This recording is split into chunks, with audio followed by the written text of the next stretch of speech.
पंचकुला के ward number 9 गांव बुधनपुर के स्थानीय लोग इन दिनों गंदगी और आवारा पशुओं की वजह से परेशान हैं। गांव की गलियों में खुलेआम छोड़ी गई गायें और भैंसें न सिर्फ यातायात में बाधा बन रही हैं, बल्कि लोगों के लिए घर तक पहुंचना और सामान्य दिनचर्या निभाना भी मुश्किल हो गया है। स्थानीय युवक मंगा ने बताया कि बरसात के मौसम में हालात और भी खराब हो जाते हैं। जरा सी बारिश होने पर गलियों में दलदल हो जाता है, जिससे कि पैदल चलना तो दूर, बाइक या कार से भी घर तक पहुँचना मुश्किल हो जाता है। आवारा पशुओं से हो रहे हादसे जो है गाँव में बनते जा रहे हैं। बीते दिनों दो बैल आपस में लड़ते हुए एक महिला से टकरा गए, जिससे कि वो गंभीर रूप से घायल हो गई। महिला का इलाज नागरिक अस्पताल में करवाया जा रहा है। कई बार की गई शिकायत फिर भी कार्रवाई नहीं हुई है और स्थानीय लोगों की माने तो उन्होंने पहले भी कई बार नगर निगम को इस समस्या के बारे में अवगत करवाया, लेकिन अभी तक कोई ठोस कदम उठाया नहीं गया है।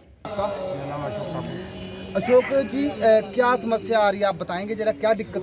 एक तो बारिश आने के बाद ना यहाँ पर पानी इकट्ठा हो जाता है और एक जो रास्ता है वो भी बंद हो जाता है। आने जाने के लिए कोई रास्ता नहीं। स्कूल के बच्चे जाते हैं तो कोई कीचड़ में गिर जाता है, कोई एक्टिवा गिर जाती है, चोट लग जाती है। कोई प्रशासन का यहाँ पर ध्यान नहीं है। क्या कभी इस बात को लेकर आपने प्रशासन से कोई शिकायत दी है कि यहाँ पर समस्या आ रही है, कोई लिखित में दी हो या कोई किसी? वैसे गए थे कि कमेटी दफ्तर के आवारा पशु यहाँ बहुत हैं, उसको कुछ करो। कहते जब वो बनेगी, क्या कहते, गौशाला पूरी हो जाएगी हम उठवा लेंगे। आज तक वो गौशाला नहीं बनी। कितनी देर की बात होगी ये हो गई 5-6 साल हो गए। 5-6 साल हो गए बोलते हुए। 5-6 एक बार विधायक वो भी आए थे, ज्ञानचंद गुप्ता, उनको हमने एक बार बोला था। वो कहते कि मैं बनूंगा तो मैं इसको करा दूंगा ठीक, लेकिन कोई बात ही ना। आज भी आपने देखा ही होगा क्या हाल है। तो आप इसको किसको जिम्मेवार, कल को कोई हादसा हो जाता है या कोई भी अनहोनी घटना हो जाती है तो किसको जिम्मेवार मानते हो आप? प्रशासन की गलती है। प्रशासन को देखना चाहिए ना। यहाँ आप देखो, यहाँ कूड़े के ढेर कितने लगे हुए हैं।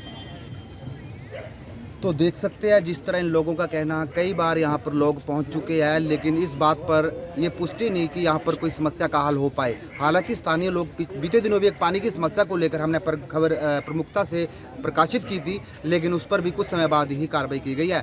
अब देखना ये होएगा कि प्रशासन इस पर कब तक इस समस्या का समाधान कर पाएगा। हमारे साथ कुछ और लोग भी। क्या नाम है आपका?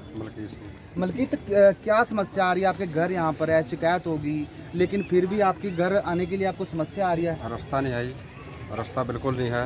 गंदगी पड़ी चारों तरफ। ये आते हैं, चेक करते हैं, आपके कूलर में पानी खड़ा है, मच्छर पनपता है इससे, टायर में पानी खड़ा है। अब देख लो रोड पे कैसा पानी खड़ा है, सारा मच्छर सारा कुछ इसमें पैदा हो रहा है। गंदगी से बीमारियां लग रही हैं। प्रशासन खुद बीमारी को न्योता दे रहा है। हाँ जी। अभी तक बजट पास हो चुका है, सबसे बड़ी अहम बात है, बजट पास हो चुका है मानसून को लेकर, लेकिन अभी तक लोगों की समस्या वहीं की वहीं पड़ी है। तो आप कैसे देखते हो इसको? ये तो बुरा हाल है जी। मतलब ये जो गायें हैं ये हादसा भी करती हैं। एक बार यहाँ एक आदमी की डेथ भी होगी, सांडों ने उसको मार दिया था। मतलब यहाँ बुरा हाल है, रास्ता कहीं से नहीं है, ना आने का ना जाने का। अगर आदमी घर में बैठा है तो 10 बार सोचता है अभी मैं किधर से जाऊँ, कैसे जाऊँ, कहाँ से निकलूँ। कई बार तो लोग सोचते हैं ऑटो वाले के बैठ कर निकल जाऊँ यहाँ से, रास्ता नहीं आने जाने का कोई। लेकिन अभी मैं खुद आया था तो मेरे को भी काफ़ी कम से कम 20 मिनट मेरे को यहीं पे, हालांकि मेरा जो सफ़र था, मेरा 800 मीटर का भी सफ़र नहीं था, मेरे को पौना घंटा यहाँ पे घूमते हुए। कारण यही रहा कि यहाँ पर आप तक यहाँ पहुँचने में ही मेरे को इतनी समस्या होगी कि हर जगह दलदल और चिक्कड़ है। कोई शादी ब्याह नहीं कर सकते, ना कोई आता है यहाँ पर। अगला सोचता है तुम तो गंद में रहते हो, वहाँ पर कुछ नहीं होता यहाँ पर। तो देखा क्या कुछ इन लोगों का एक दर्द है काफ़ी लंबे समय से। हालांकि इन्होंने एक बहुत बड़ी बात कह दी है कि 4-5 साल पहले इन्होंने एक शिकायत भी दी थी, लेकिन उस पर अभी तक गौशाला नहीं बनी। हालांकि गौशाला तो बन चुकी है, लेकिन इन लोगों की समस्या कौन सुनेगा अगर प्रशासन नहीं सुनेगा? ये बहुत बड़े सवाल पैदा होते हैं। हमारे बुजुर्ग की क्या नाम है जी आपका? बाबा सिंह। बाबा सिंह, आप देख रहे हो समस्याएँ और इसके निजात प्रशासन ही पाएगा, लेकिन अगर आप अपने घर में घुसने के लिए मजबूर है तो आप इसको जिम्मेवार मानते हो? प्रशासन सरकार ने मना जी, हमें तो हम किसी रास्ता नहीं है जी। देखो कितना गंद पिया जी हो रहा है, कोई सुनता ही नहीं है। कई बार प्रशासन ने भी कह लिया हमें था, कई बार एप्लीकेशन भी दे लिया। हाउस टैक्स भी देते हो आप? है जी, हाउस टैक्स भी देते हो, फिर भी आपको समस्या है? टैक्स देते हैं जी। जनता का पैसा, जनता को ही सुविधा नहीं मिल रही। और जनता को क्या सुविधा मिली, आप देखे रहे हैं जी। देख लो क्या हो रहा है जी। किसी जाने का रास्ता नहीं, किसी आने का कोई रास्ता नहीं है जी। कोई भी संविधान है ही नहीं यहाँ पे।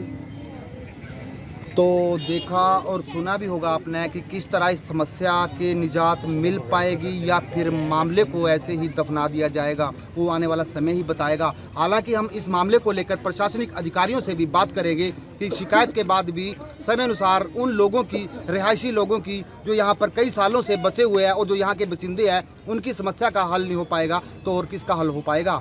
अब ये देखना होगा कि जो नवनियुक्त कमिश्नर पहुँचे हैं, क्या इन समस्याओं से निजात दिला पाओगे या फिर ऐसे ही कागजों में दबी रह जाएगी।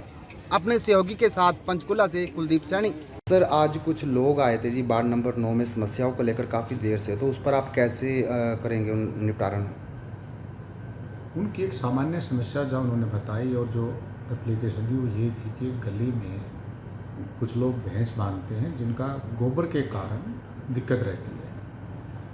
उसको इमीडिएटली हमने हमारे CSI को भेज दिया है और इस प्रकार की किसी भी प्रकार की दिक्कत आएगी तो उसको हम सोल्व करेंगे और वेल इन टाइम सोल्व करेंगे। एक लोगों से मेरा आग्रह ये ज़रूर है कि आप अपने पशुओं को नियमानुसार सिर्फ अपनी प्रॉपर्टी में ही बांधिए और गोबर आदि को बिल्कुल भी बाहर गली में ना छोड़ें। अगर अपील को नहीं मानते तो हम उनको नोटिस देंगे। नोटिस के लिए मैंने डायरेक्शन दे दी है और उसके बाद भी नहीं बात बनती तो नियमानुसार आगे कार्रवाई करेंगे। सर, कुछ लोग आते जाते कूड़ा वगैरह फेंक देते, तो उनके लिए भी कोई सुविधा करी या कोई उनके चालान वगैरह कुछ? उनके लिए एक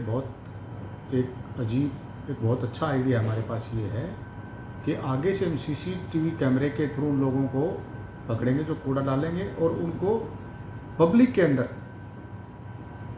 अंदर उसका फ़ोटो लगाने की बात करेंगे कि देखिए कूड़ा ये इलीगल डाल रहे हैं, यानी कि जहाँ पे उसने कूड़ा नहीं डालना चाह रहे, इसको हम बहुत जल्दी स्कीम को सिरे चढ़ाने जा रहे हैं।